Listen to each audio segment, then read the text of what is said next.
ఏమైందమ్మా నీకు? ఏమవకుండా సలైన్ ఎందుకు పెట్టించుకుంటున్నావు? ఊరికి ఎందుకు పెడతారు? టైం పాస్కి సలైన్లు పెట్టుకుంటారా? నీరసం ఎందుకు వచ్చింది? ఏ అన్నం తినట్లేదా?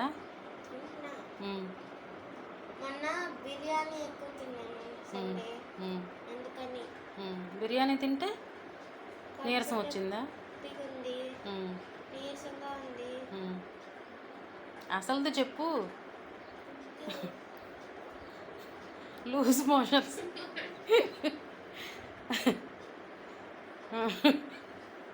చెప్పడానికి అంత సిగ్గెందుకమ్మా?